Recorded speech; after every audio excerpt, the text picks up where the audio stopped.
This week on the Taking 20 podcast. There are all sorts of mechanical reasons why a player may want his character to have lycanthropy.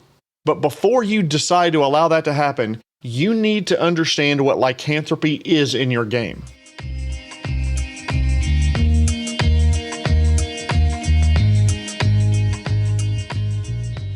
Welcome to episode 81 of the Taking 20 podcast, this week about lycanthropy and other inflicted transformations. This week's sponsor, well, I thought this was appropriate, wolves. If you're looking for a wolf in nature, they can be found close to their favorite tree, the lupine. I hear your groans, by the way, and they are delicious. Please follow us on Facebook. I occasionally post stupid pictures to social media, so maybe you'll get a laugh or two out of it. By the way, the new voiceover work you heard was from consummate voiceover professional Susanna. She's Suzy Says over on Fiverr, Suzysays. She did amazing work, she was fantastic to work with, and I cannot recommend her enough. Susanna, thank you for lending a touch of class to this little podcast. Also, I have a lot of content for DMs, but I need to know if you'd like to see more episodes dedicated to players. If you're willing, please send me an email to feedback@taking20podcast.com. That's taking20podcast.com. I want to give you the content that you want, so please let me know if you'd like to see more or maybe less content for players. I started my research for this episode on lycanthropy, but I quickly discovered other afflictions that I wanted to talk about briefly at the end of the episode. So we're going to talk about multiple afflictions, but let's start out talking about my original topic, lycanthropy. What is it? Pathfinder has the best definition that I found. Lycanthropy is a curse that gives humanoids the ability to turn into animals and animal-humanoid hybrid shapes. Natural lycanthropes are born with this ability and have perfect control over their shape changing. Afflicted lycanthropes contract this ability like a curse or a disease from another lycanthrope. They sometimes change form involuntarily. The most common example that we've run across in media is werewolves. A humanoid can change into a wolf or a hybrid between a wolf and a human, like a furred, well-muscled humanoid body with a ravening wolf's head on top of it. Examples from movies and literature, there are a ton. American Werewolf in London, the Underworld series has an entire species known as the Lycans. Buffy the Vampire Slayer, the Necroscope series, the Goosebumps series, the Wolfman novel by Nicholas Picchio. There are tons of shows, movies, and books that can help you understand what it's like to have this affliction. But how is it spread? Most commonly, you contract lycanthropy through close contact with someone who already has it. You're attacked by a werewolf, or a wereboar, or were-tiger, or were-bear, or any other were-whatever. Except a warehouse. That's not a lycanthrope unless you want it to be. A woman who gets bitten by a 3-bedroom, 2-bath Cape Cod mansion and transforms into a lovely home every full moon. You know what? Fuck it, I'm statting it up. Being scratched or bitten by a lycanthrope means you have to make a Constitution saving throw in 5e or a Fortitude save in Pathfinder, otherwise you become the newest lycanthrope. It should go without saying that if you're attacked by a werewolf, it can only turn you into a werewolf. A werewolf can't turn you into a were-rat. However, sometimes a curse by a powerful creature or spellcaster can also afflict a PC with lycanthropy. The effects are similar, just the type of lycanthropy can be more varied. So what happens when a PC contracts lycanthropy and he can't get rid of it? In short answer, it depends. It depends on the game system, what the player wants to do, and how the GM wants to adjudicate this curse.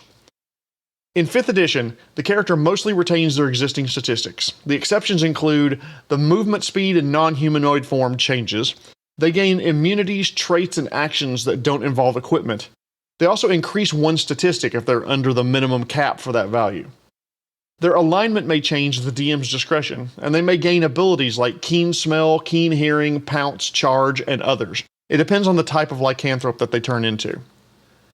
PCs can resist the curse or embrace it. If they resist the curse, then the PC keeps their alignment and personality in humanoid form.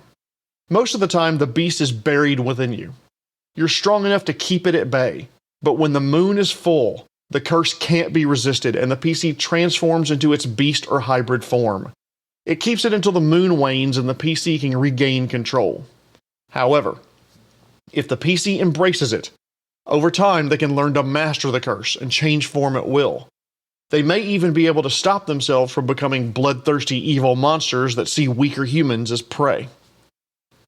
If the PC doesn't know that they're infected, they may not remember the transformation or what they did while transformed. You as the DM can play on this, however, and give the players nightmares of violent deaths at the PC's hands. Pathfinder's a touch different mechanically, but the concept's the same. Lycanthropy is a corruption more than a curse.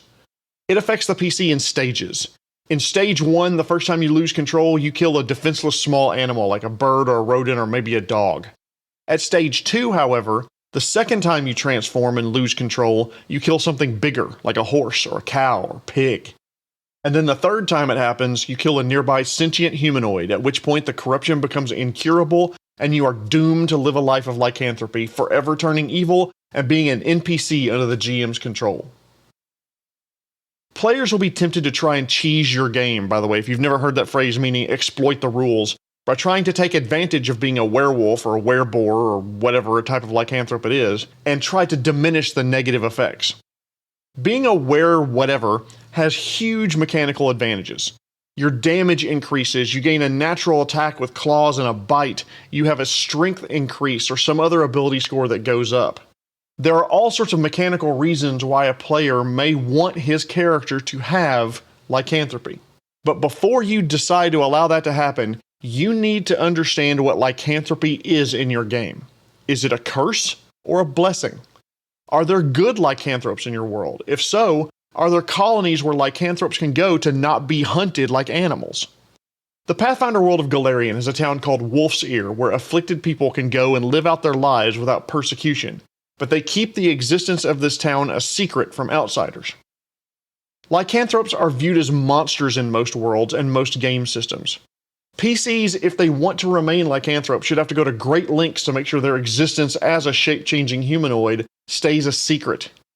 If their secret gets out, they'll likely be shunned, expelled from society, or maybe even hunted by people they used to depend on, or maybe even loved. There should be some negative effects for PCs who contract this curse. PCs could still kill humanoids they didn't intend to harm while they're transformed. There could be alignment changes for PCs if that's critical in your game. They're sensitive to silver, they lose control of the character temporarily or permanently, or at least at a minimum when they transform into this monstrous form a few times. And the clothing budget. Unless you prepare ahead of time, you're losing one outfit per month, minimum, as you just shred them as you transform. PCs should have to live with the fact that they could inadvertently give the disease to others around them. I mean, lycanthropy, as I said earlier, has a ton of combat mechanical advantages, but it has social disadvantages. If your campaign is combat heavy, the benefits far outweigh the drawbacks unless the PCs lose control of their characters. You need social encounters. They become so much more important so that you can challenge these PCs. They're not just overwhelmingly strong at combat. Otherwise, they're just going to laugh as they roll over every combat challenge you throw in their way. To counter these mechanical advantages, you may need to revamp a lot of the encounters and bring more spellcasters against the party. Spells like Firebolt, Acid Splash can still hurt lycanthropes even if regular weapons can't. So in 5th edition, lycanthropes are immune to bludgeoning, piercing, and slashing from non-magical attacks that aren't silvered. That's ridiculously overpowered, especially below about level 6 when magic weapons are rare. It's not like every town is stocked up on silver weapons just in case a wereboar shows up. Consider slowing its effects on PCs, maybe to give them time to find a cure. In Pathfinder, I'm just going to say don't let players play full-on lycanthropes. The rules of lycanthropy explicitly state that at stage 3 the player loses control of the character. PCs with lycanthropy are extremely unbalanced, especially at low levels.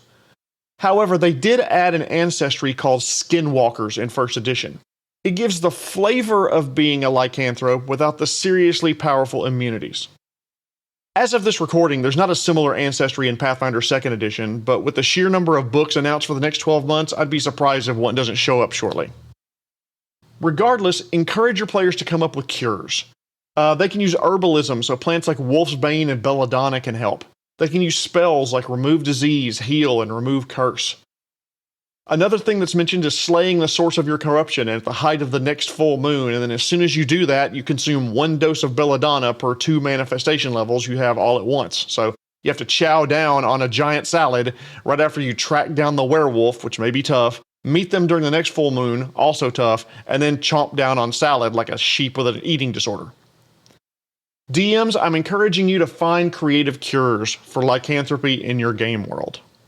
In conclusion about lycanthropy, once you introduce it to your PCs, it can cause changes that spiral out of control. In a good roleplay heavy table, it's so much fun to watch players come to grips with their actions when they lose control and kill an innocent, or kill someone they know and love. Mechanically, it makes the PCs very powerful, so be sure that the social and societal downsides are visited upon the PC who embraces this bestial nature and tries to use it to cheese game mechanics. Okay, let's move on to other transformational issues. I've talked a lot about lycanthropy already, so the rest of this episode I don't have time to go as in-depth as I would like, but there's still effects to consider. Certain effects transform a creature at least temporarily, but maybe permanently.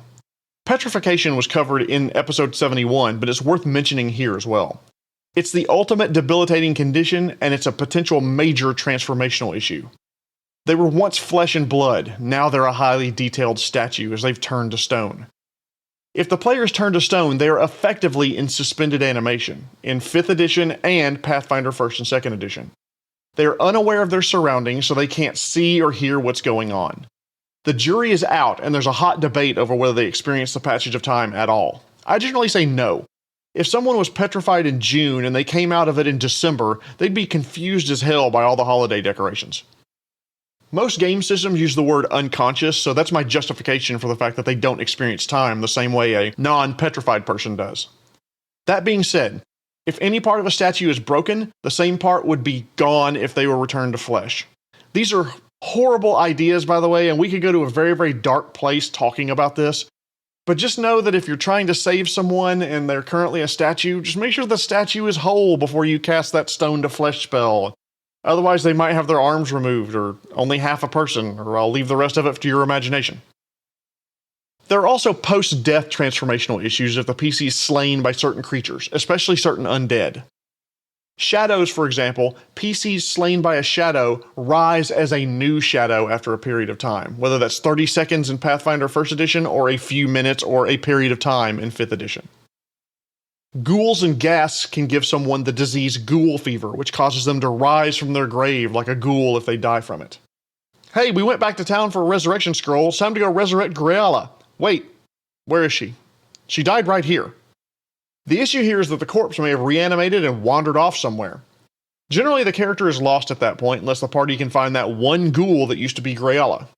And maybe that's a mission unto itself. It could be an interesting little side quest where the PCs have to find the one ghoul they're looking for in an entire undead army. Like looking for a needle in a stack of needles. I almost used the audio clip from Saving Private Ryan here where those exact words are uttered. But if I watch that clip, I have to watch the whole movie again, and if I watch the whole movie again, the ending is going to feel like a punch to the gut all over again. So, nope feelings, not today. Depending on your game system, there are other creatures that could kill your character and transform them into something else. Some oozes, jellies, and other shapeless creatures will turn you into more of the same when they kill you. In situations like this, the creature description will usually read something like, the player can only be returned to life using a greater restoration, limited wish, or miracle. Your players aren't going to be running around as player character ochre jellies at that point, so they've lost their PC. There are also spells and spell-like effects that could force a character's transformation in some way. Classic example are curses and cursed items. 5th edition doesn't have any hard and fast rules for curses, so it's up to DMs on how to handle them, but they do have rules for cursed items and lots of examples. Pathfinder has stuff like mummy curses and the bestow curse spell and contains mechanics for them. But one of the curses in either game system could be about changing in form. In some game systems, lycanthropy is a type of curse because it causes you to change form. But the curse could rapidly age the character or make them younger, could make them unable to lie, could change their ancestry or race, make them hungry or thirsty but unable to eat or drink enough to make the feeling go away. A curse could change their personality. These could all dramatically affect the way the character plays. So curses and cursed items can harm the fun at your table because it forces them to wear or use or be something that they didn't want. Other types of things you might run into are things like polymorph spells, especially baleful polymorph, can take a character completely out of the game. Bam, you failed the saving throw, you're a sheep now. What? What? No, you can't go into combat with a dagger duct taped to your right hoof. While it sounds hilarious, the spell removes the character from the player's control entirely because they are, in effect, a sheep. So let's now get some tips. Transformations that force a condition on a player, force a player to accept permanent change, permanent disfigurement, or disability, or forcing them to become an NPC should be used with caution. Now I want to pause the episode here and make sure I state something very clearly. There's nothing wrong with any person having a disability. They are not lesser creatures worthy of our pity or scorn. They are different, and different is what makes us better. The intent of using the word disability on characters like this is the potential issue of forcing a player to roleplay a character that they didn't want to play. So, nothing against players with disabilities, this is just changing a character against the player's will. Should these types of transformations or these types of curses be removed from the game? No, they're there for a reason. However, some care should be used as they can ruin the fun for players who are attached to their characters and want to play them a certain way. I generally save these effects for veteran players in campaigns where I'm explicit that death is a possibility. But even then, when they happen, I always have a one-on-one with the player to find out how they feel about their character losing a limb, having a -6 to strength, or being turned to stone. If they're unhappy, I work with them to make a new character they want to play either until their original character can be saved or for the rest of the campaign. Make sure you communicate with players about potential transformational effects in your game. Even if my players just bomb their knowledge checks to learn about what a Medusa is, I still let them know that legend has it they can turn people to stone. If you bestow an effect on a player that transforms them, curses them, or changes them in some way, have a way for them to remove the item, cure the curse, or transform back to the way they were. It doesn't have to be easy, but at least let them discover a way to return to their original body, get that dexterity score back, cure the barbarian who's now a cute little baby llama. Oh, isn't he? Careful. He still spits. Ugh. Gosh, smells like cabbage and feet had a baby who just crapped its diaper. Ugh. Anyway, tune in next week where I'll talk about how to end a campaign. Oh god, it's so sticky. Ugh. Please like, subscribe, and rate, and hit that notification bell if you're listening on YouTube. Once again, don't you do it again. I want to thank our sponsor, Wolves. They're really good at video games because they're so good with their paws. This has been Taking 20, episode 81, all about lycanthropy and transformations. My name is Jeremy Shelley, and I hope that your next game is your best game. The Taking 20 podcast is a Publishing Cube media production. Copyright 2021. References to game system content are copyright of their respective publishers.